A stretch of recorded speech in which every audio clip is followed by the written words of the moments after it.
home. A ceasefire between Israel and the militant group Hamas has brought an end to 11 days of fighting.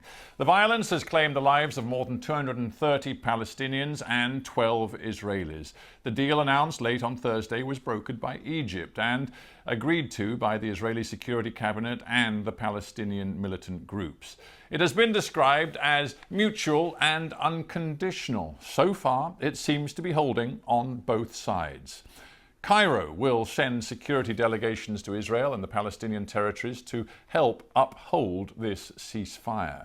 President Biden has welcomed the cessation of hostilities, which he said presented an opportunity now for progress in the Middle East. Courtney Bembridge has this report. There were celebrations on the streets of Gaza City after the ceasefire came into effect in the early hours of the morning.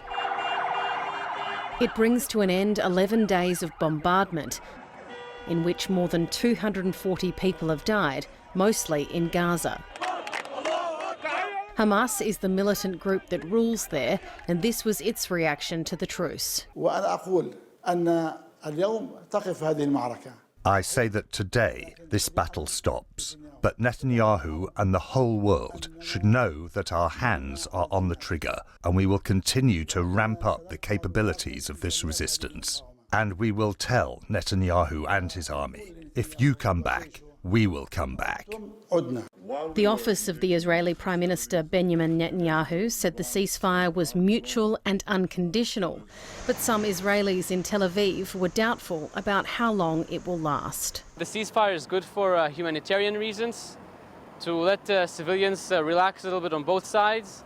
I'm skeptical, though, that it will really be kept for a while.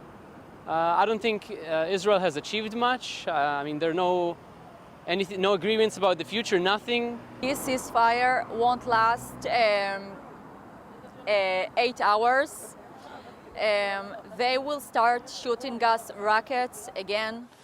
The US President Joe Biden welcomed the ceasefire, which was brokered by Egypt. We've held intensive high-level discussions, hour by hour, literally. Egypt, the Palestinian Authority, and other Middle Eastern countries, with the aim of avoiding the sort of prolonged conflict we've seen in previous years when the hostilities have broken out. Cairo is sending 2 delegations to monitor the situation as the world's attention now turns to maintaining peace. This was the message from the United Nations. I stress that Israeli and Palestinian leaders have a responsibility beyond the restoration of calm to start a serious dialogue to address the root causes of the conflict. The latest conflict is the 4th big war between Israel and Hamas since 2008. And many fear it won't be the last.